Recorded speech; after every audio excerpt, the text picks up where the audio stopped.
ti, está para mí, sí. ¿Dónde? En cualquier parte de Colombia, por su tecnología y metodología, tendrás la educación que tú querías. El Ford ya está aquí, es para ti, está para mí, sí. Te acerca a la universidad para que vayas más allá. El Ford ya está aquí, es para ti, está para mí, sí. Para que puedas progresar y así llegar más lejos.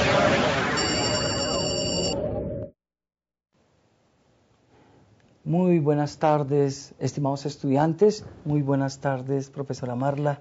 ¿Cómo estás? Muy buenas tardes, profe Pablo. Buenas tardes, queridos estudiantes. Bienvenidos a esta sesión de esta clase. Esperamos su participación activa en los foros sincrónicos con el profe y pues porque para nosotros es muy importante sus participaciones, mi profe. Entonces arranquemos con nuestra clase. Ok, vamos a trabajar educación y sociedad. En un primer momento estuvo el profesor Freddy con ustedes. Voy a estar con ustedes de aquí en adelante. Mi nombre es Paulo Alfonso Ortiz Castro. Soy teólogo, soy abogado, tengo doctorado en Derecho Canónico, tengo especialización en Pedagogía y Docencia Universitaria. No sé, estoy para servirles. Vamos a empezar a reactivar este ejercicio desde la educación y de la sociedad. Ahí está mi correo, email, paulo.ortizc@secar.edu.co. Cualquier inquietud, por favor, me pueden enviar al correo sus inquietudes, dudas, lo que tengamos. Pero sí tenemos que interactuar también en el foro, que eso es muy importante. Quiero recordarles una vez más las unidades que se van a trabajar en esta asignatura. Vamos a tener 3 unidades. La primera va con unas fechas específicas del 16 de febrero al 8 de marzo. La segunda unidad va del 9 de marzo al 27 de marzo. Y la unidad 3 del 28 de marzo al 17 de abril. Muy importante que ustedes ingresen a la plataforma, revisen. Vamos a trabajar primero la unidad 1, natural, y vamos a revisar qué contenidos tiene, cómo estamos, cómo está todo, y que ustedes también puedan interactuar con nosotros bastante, no poco, bastante, y que cualquier duda nosotros la podamos también dilucidar.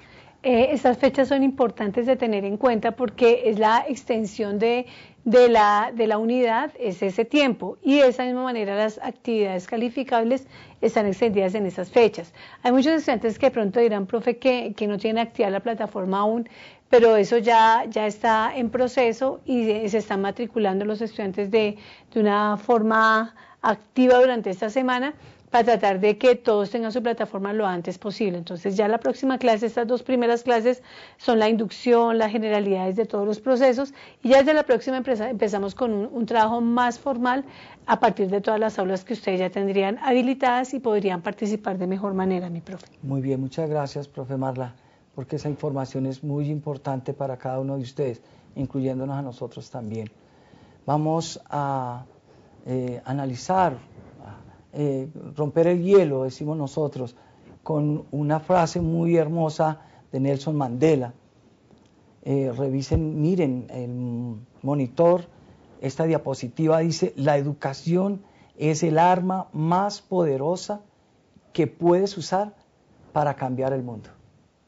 ¿Cómo les parece? ¿Qué tal, profe Marla? Esa frase me gusta muchísimo. Esa frase de Nelson Mandela para mí significa mucho porque devela el acto educativo del docente, devela la importancia que tiene la educación en la transformación social, que lo que tiene que ver con tu clase. Claro, el docente tiene el arma en la mano, que es la educación. Entonces, si nosotros trascendemos en esos procesos educativos, muy seguramente sí vamos a lograr cambiar el mundo, mi profe. Vamos a mirar cómo está el pensamiento de ustedes. ¿Qué dicen? Hay armas de armas, ¿no? Hay personas que empuñan una pistola, un revólver, una navaja, un cuchillo, para atracar, para matar, para asesinar, para afectar la vida de otro ser humano, en la misma sociedad, incluso en la misma casa, en la misma familia. Es increíble cómo familias se amenazan los unos a los otros con un arma, ¿no? Sí, Tuve claro.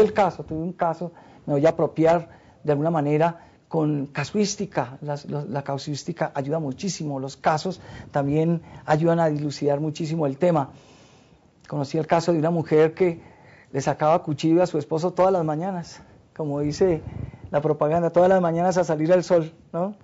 Y allí ella le sacaba el cuchillo, lo trataba mal, y me buscaron, me dijeron, no, necesitamos una asesoría, no sabemos qué hacer, nosotros estamos pasando por una situación muy difícil, y era porque su esposa empuñaba un cuchillo en la mañana para maltratarlo y hacerle daño, independientemente de los problemas que tenga cada pareja, ¿no? Todo se puede solucionar, con el diálogo se puede solucionar. Qué rico es empuñar el arma, pero de la educación, ¿cierto? Claro que sí. De la enseñanza, de la orientación, del respeto, de ahí los valores, de ahí la ética. Muy importante esto. Me extiendo un poco con Nelson Mandela porque me impacta su forma de transmitir una idea importante, ¿no? Puesto que nosotros tenemos es que armarnos de cosas bellas, cosas buenas, para cambiar el mundo. Mi pregunta también, ¿qué arma utilizas en casa para que en familia haya armonía, haya gozo, haya tranquilidad? Solo se necesitan dos para pelear. Incluso hasta en un aula de clase, nosotros los docentes tenemos que revisar también esos aspectos con nuestros estudiantes. ¿Por qué está riñendo el uno con el otro? ¿Y qué está haciendo el docente en ese momento? Todos estos elementos son los que vamos a ir trabajando en el transcurso de esta asignatura. Muy bien, ahí les dejo también inquietudes relacionadas con esas armas que ustedes empuñan. Ojalá sean armas de educación, de buena palabra, de buen léxico, de buenos términos. A veces cuesta. La juventud de hoy ya no se saluda con palabra chusca como en una época. No, ya nos saludamos es con términos bastante pesados y soeces que no quiero repetir aquí. Mas, sin embargo, es respetable. Pero qué rico que nosotros podamos empuñar también unas armas de la buena educación y de la buena decencia. Ahí les dejo esa inquietud con esta pequeña reflexión. Vamos a una pregunta. ¿Cuáles son las implicaciones de la educación en la sociedad? Revisemos. Les dejo el ejercicio, revisen la diapositiva. Miren, sí, ¿qué tenemos ahí? Profe Marla, ¿tú qué piensas? Esa diapositiva es muy diciente porque es una diapositiva netamente de educación tradicional. Mira, ahí los niños, cada uno tiene una forma diferente de ver el mundo. Y mira, la maestra lo ve de la forma rectangular. Entonces ella quiere que los niños lo vean a su modo, en lugar de empezar al revés, ¿no? O sea, cómo miran los niños el mundo. Entonces, esa implicación del acto pedagógico del docente en un aula de clase implica un proceso de transformación o de retroceso, pienso, de un ser humano, de un individuo. Cuando el aula de clase está como la diapositiva, es un aula de clase tradicional. Eso se puede hablar de transmitir lo que mi conocimiento, sin importar lo que los demás niños o las demás personas piensen, así sea diferente. Les cuento, mis estimados estudiantes, que hoy me acompaña una licenciada en preescolar, nada más ni nada menos. Y qué rico es que desde la experiencia que ella vive nos pueda seguir deleitando en estos ejercicios con los muchachos, ¿no? Ustedes que van a ser también docentes, van a preparar a otros niños, van a preparar incluso adultos, no sabemos qué caminos van a tomar ustedes en el campo de la docencia, ¿no? Pero desde el escenario del aula hay cosas interesantes que discernir, ¿cierto, profe Marla? Claro, mira que hay algo que nos muestra esta diapositiva. Es que en la educación a veces los docentes no gozamos de esa diversidad de estudiantes que tenemos. O O sea, nosotros los docentes pensamos, como quien dice, encapsularlos o dirigirlos todos en una misma dirección, sin mirar que pueden haber muchas más posibilidades de aprender y enseñar que surjan desde ellos, ¿no? Entonces, esta diapositiva es muy diciente y pues pone a reflexionar, porque como aquí también hay docentes que están en ejercicio, ¿no? Que hay profes profes que se están formando y que los felicito porque esa cualificación académica es lo que nos hace mejores maestros y mejores seres humanos. Ustedes están capacitándose para ser profesionales y de pronto esas prácticas tradicionales las traemos, ¿no? Entonces esta es una invitación a través de esta diapositiva que nos traes a reflexionar sobre ese quehacer nuestro y de qué tipo de hombres queremos formar para la sociedad, ¿no? Si todos son iguales, totalmente cuadriculados o hay posibilidad de pronto para un circulito o un triangulito por ahí que rompa la monotonía de la vida, ¿no? Wow, palabra clave, implicaciones. ¿Qué implicaciones se suscitan? ¿No? Vamos a mirar más adelante todos estos elementos para discernirlo. Muy bien, ahí les dejo esa pregunta, por favor, vayan analizándola, vayan trabajándola, por favor. Etimología de educación. Es necesario que nosotros iniciemos con este elemento. Educación proviene del sustantivo latino educatio, onions, derivado de educare, que traduce educar, informar, enseñar. ¿Ve? Bueno, pero vamos a ver cómo utilizamos ese informar. Vamos a ver qué pasa con ese término. Pero es más criar, alimentar. Ustedes cómo van a alimentar y cómo van a aportar en la vida de sus estudiantes. Desde ese término educare. Pero también proviene del verbo ducere, que significa guiar o conducir.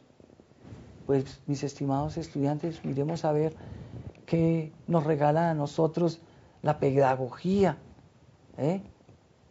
la epistemología, la psicología, la sociología, con ese conducir en la vida de las personas.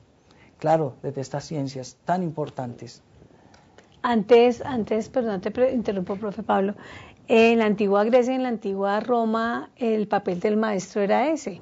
El maestro llevaba al niño, o sea, la función de él era ir con el niño a todos estos eventos que ustedes saben que en esas culturas ellos aprenden, y todavía en las culturas actuales se aprende por todos esos saberes ancestrales. Entonces ellos los llevaban, los conducían, los guiaban a aprender como esas cosas importantes. Entonces esa es una premisa importante dentro del proceso educativo, que nosotros nos convertimos en los guías, en los acompañantes del proceso educativo, no los impositores de procesos educativos, sino los guías y acompañantes, que pienso que es algo de rescatar importante de esas definiciones que tú acabas de plantear. De ahí ese concepto, que es un proceso mediante el cual al individuo se le suministran herramientas y conocimientos esenciales.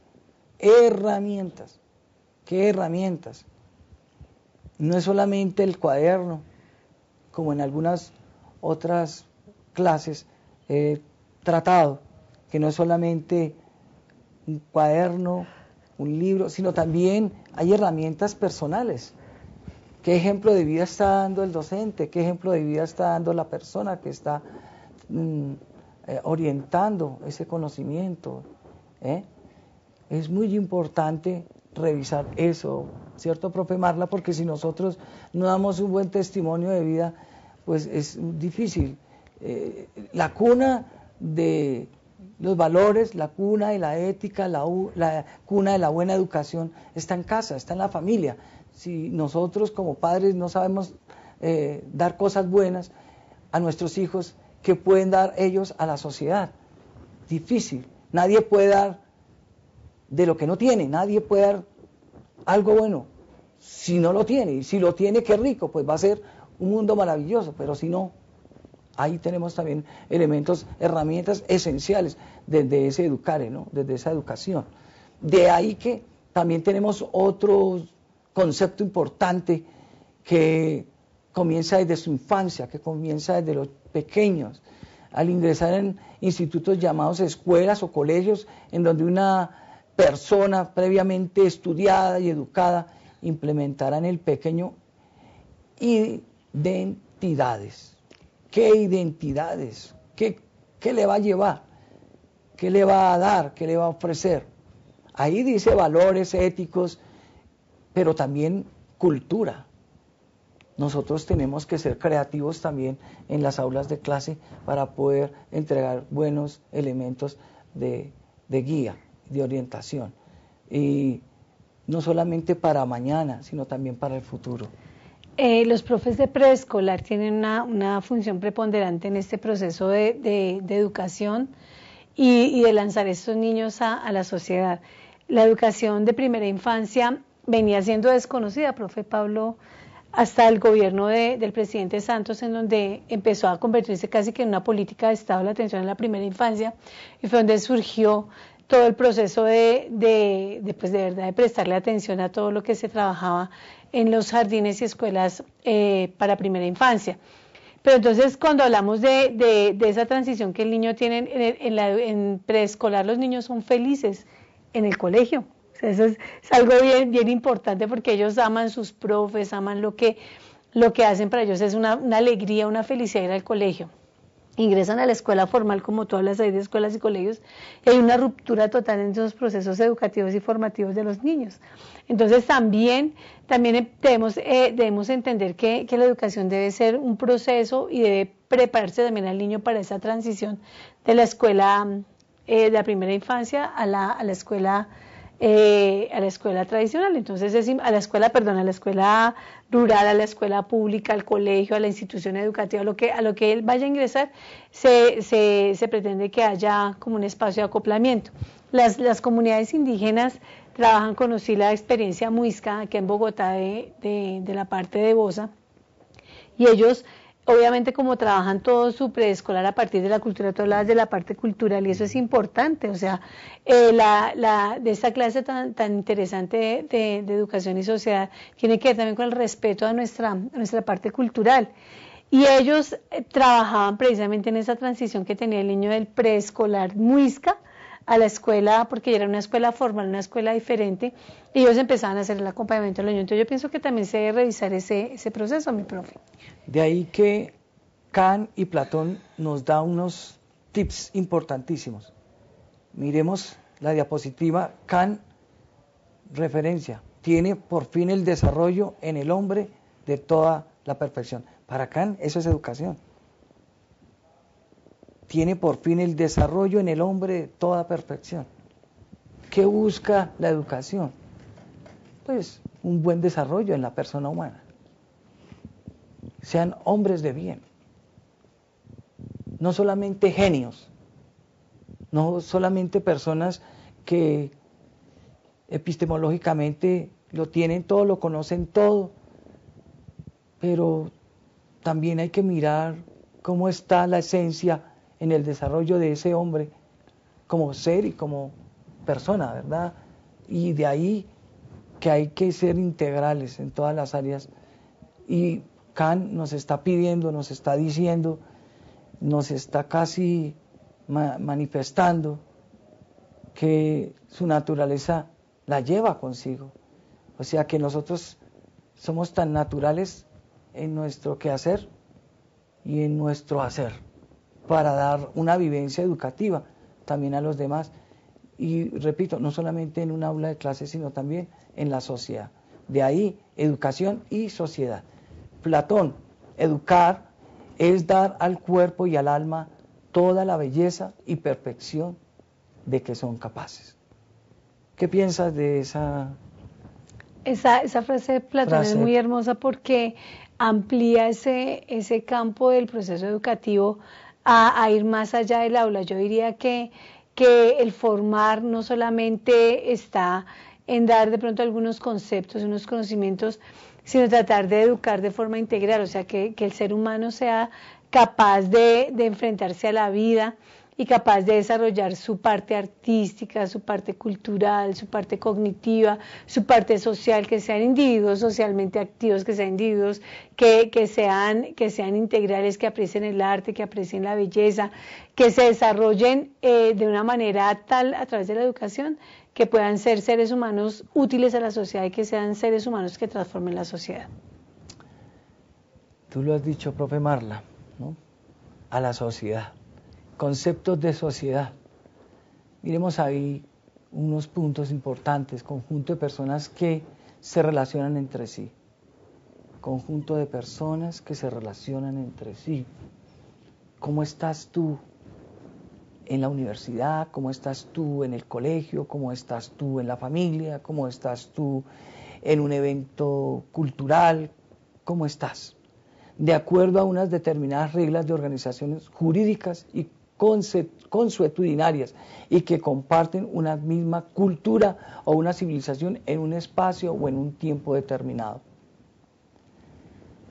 Pues a nosotros nos viven calificando y nos viven observando todo el tiempo, en todo momento, en todo lugar donde tú llegas, desde que tú hablas, la forma de vestir, tu forma de accionar con las demás personas. Claro, sin el otro, pues no hay un conjunto. Sin el tercero, no lo hay. Nosotros necesitamos compartir con los demás. Hay personas que tienen un problema asocial, pero también antisocial, y que no, como que no quieren compenetrarse con esas organizaciones jurídicas que son importantes, como la disciplina, que es el conjunto de normas y reglas. Hay personas que huyen a esas normas y a esas reglas, y de pronto no cavilan en una acción positiva para la misma sociedad, sino lo que hacen es denigrar, dañar o afectar a su congénere o a los demás. No solamente en una agresión, en una pelea, en una riña, sino también al hablar, sino también al mirar. A veces nosotros no tenemos en cuenta eso. Y es necesario culturalmente tener presente que si estamos en un grupo de personas, yo tengo que también tener un comportamiento y una conducta. Y esa conducta es la que va a determinar también una fama y un buen trato.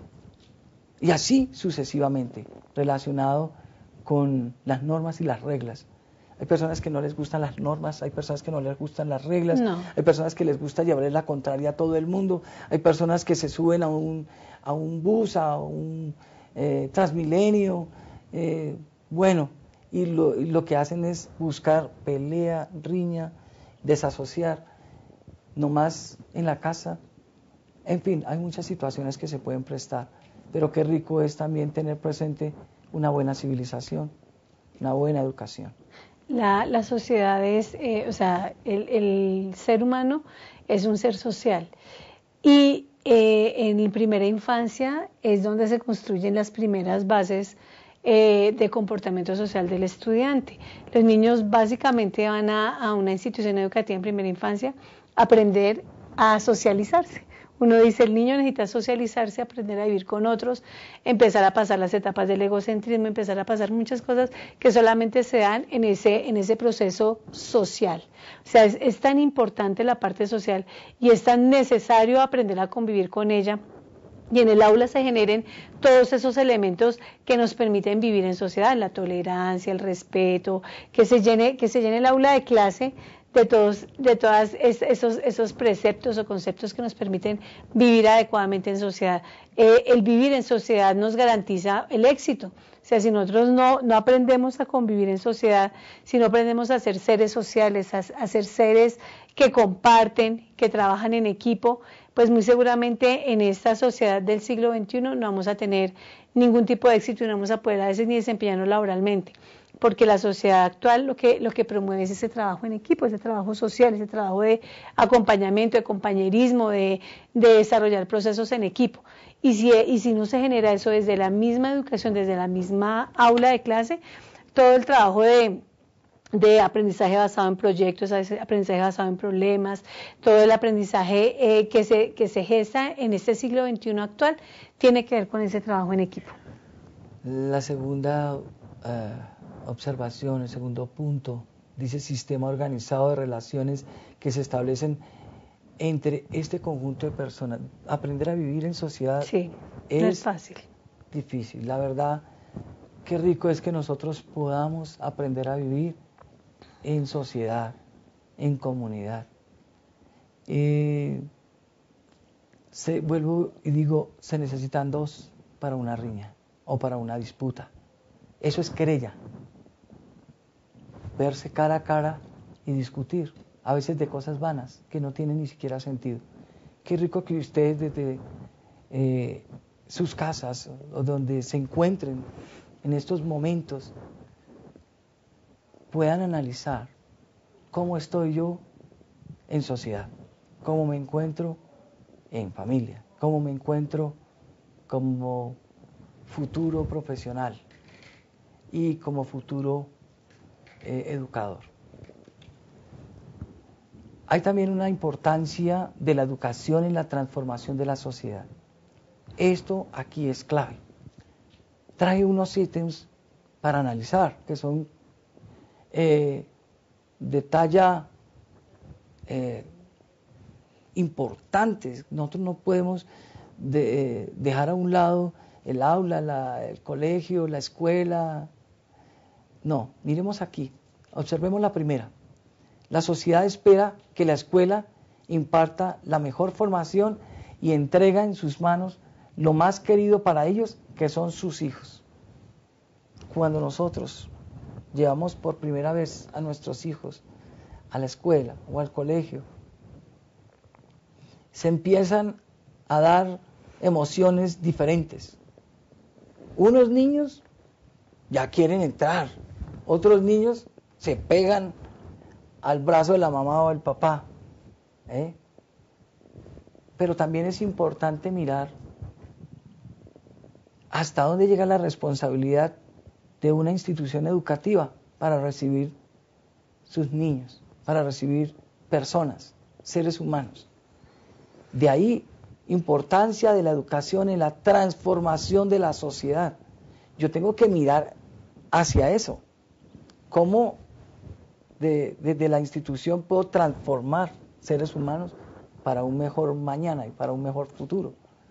Y por eso también en algunas personas cuesta dejar sus niños en las manos de una institución educativa.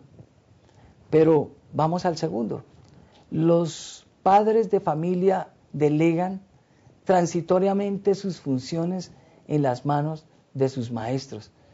Ahora hablamos de los maestros. Uno es la institución educativa. Ahora, ¿qué tipo de maestros tiene esa institución?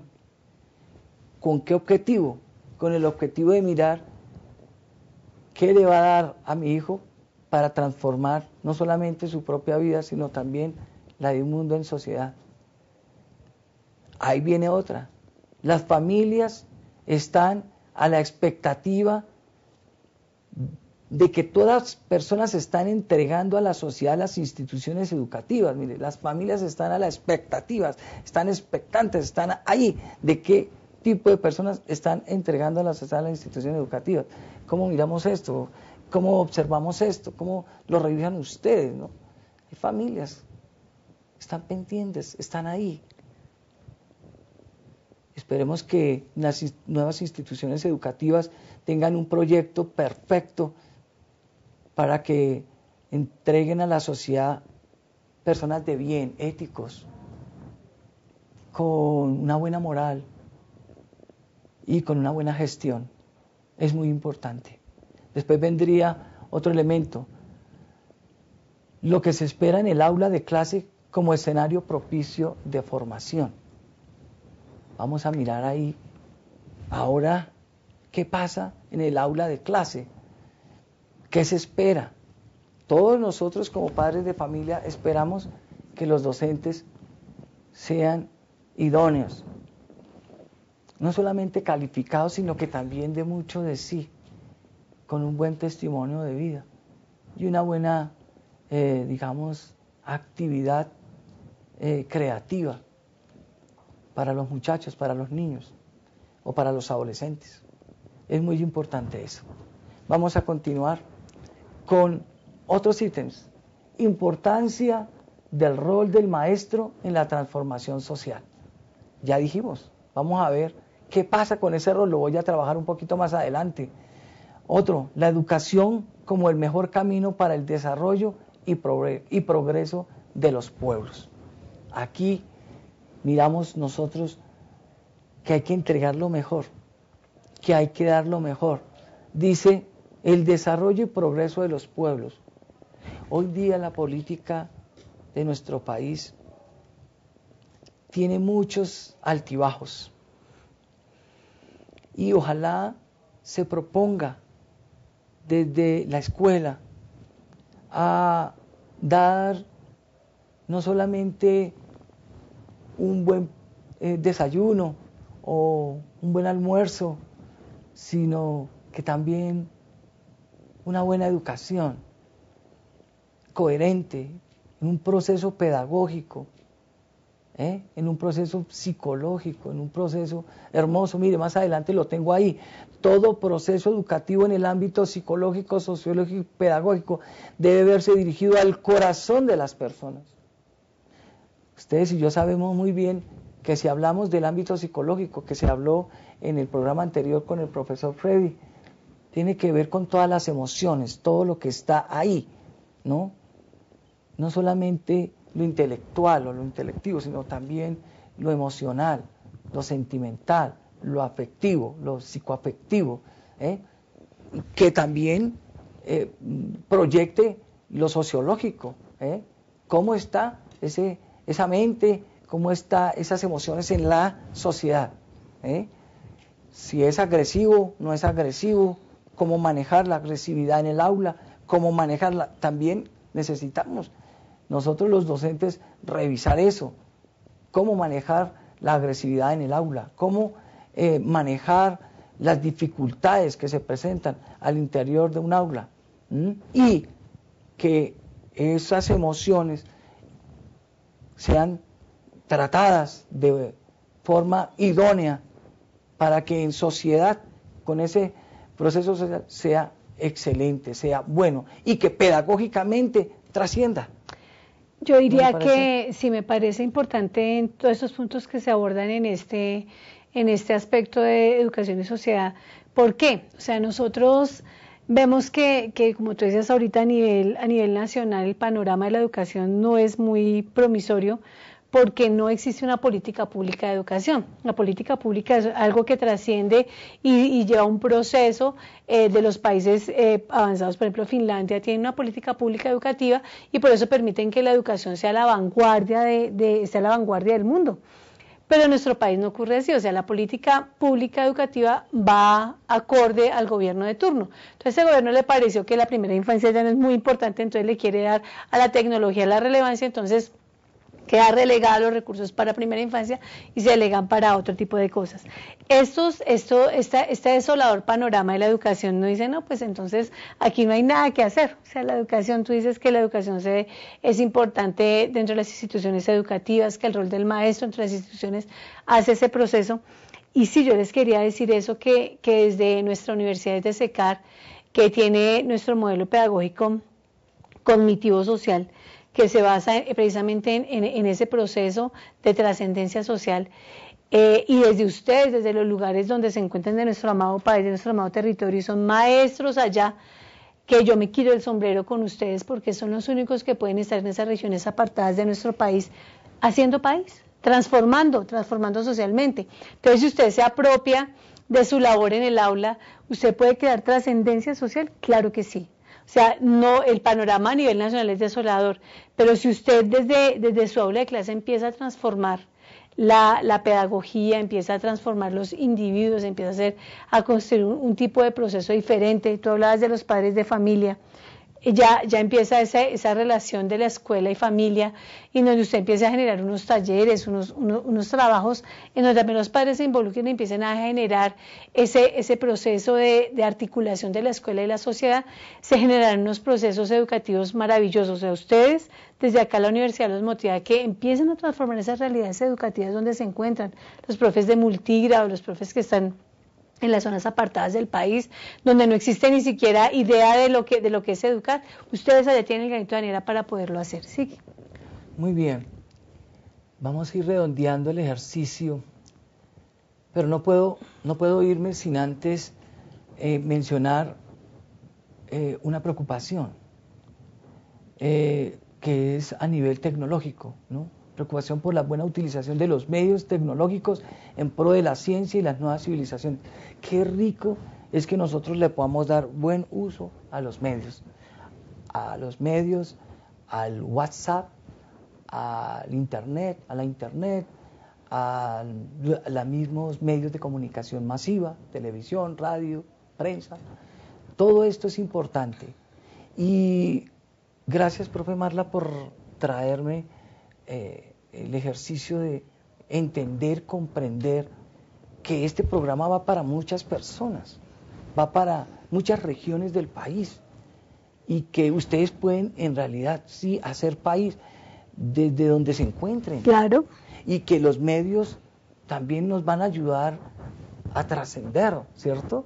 A hacer cosas muy lindas por la vida, por las personas. Otros dirían por la patria, pero pues, bueno, por lo menos por nosotros mismos y también por todos los que están a nuestro alrededor, qué rico, y por nuestras familias, que nosotros podamos ayudar a enriquecer con la educación y en sociedad todos los elementos más importantes para enriquecer ese corazón de las personas. Mire, qué rico es que ustedes y yo podamos entender también lo que se vive al interior de un aula cuando estamos hablando de educación. Y de ahí es importante hablar de un aspecto que es el rol del maestro, o el rol del docente. Qué rico es, quiero que observen aquí la diapositiva. Hay un primer momento, ¿no? Hay un maestro, hay un docente que es un mediador entre los niños y el conocimiento. Y ellos y nosotros y ustedes van a diseñar propuestas didácticas. Vamos a ver cómo son esas propuestas didácticas en el proyecto de grado, no sé, de pronto en sus prácticas de grado, para, ¿no?, titularse como profesionales. Qué rico es que ustedes puedan innovar y crear cosas nuevas. Miren, ahí hay una flechita amarilla, donde dice hacer de proceso de enseñanza-aprendizaje un espacio reflexivo. Qué rico que ustedes también utilicen toda su experiencia y toda su experticia para enriquecer con una buena enseñanza, aprendizaje, con una buena reflexión a sus estudiantes. La flechita azul, poseer diferentes saberes. Qué rico es que nosotros también seamos integrales, ¿no? Todos los saberes que ustedes puedan dar a los estudiantes es clave, muy importante. Viene la flechita roja, innovar, prepararse y brindar aprendizaje. Creo que estamos acá en esta, la señalo. Innovar, prepararse y brindar aprendizajes significativos. Después sigue acá, crear una atmósfera de respeto y motivación. Wow, eso está muy bien. Y brindar información necesaria. Claro, no solamente cómo es el estudiante, sino también qué vamos a decir a sus padres, cómo están, cómo se encuentran, y es un proceso pedagógico muy interesante. Entonces, en este contexto de el rol del docente, nosotros podamos entregar lo mejor de nosotros. Quiero de alguna manera decirles a todos ustedes que depende de cada uno de nosotros, del empeño que ustedes le quieran colocar a sus clases, de la creatividad que ustedes quieran dar y ofrecer. Bueno, mis estimados estudiantes, con esto del rol del docente, quiero momentáneamente terminar este programa, porque seguimos, tenemos mucho más por abordar, muchos temas más por abordar. Vendrá otra pregunta importante, ya entregamos una, vayan revisando, vayan mirando. Profe Marla, gracias por habernos acompañado en este programa, por los aportes, por la experiencia que tiene. Si tiene algo más que decirnos para terminar. No, profe, de pronto despedirnos y desearles una excelente semana. Muchas gracias a ustedes, muy buena tarde, que Dios los bendiga y nos vemos para la próxima clase. Muy amable.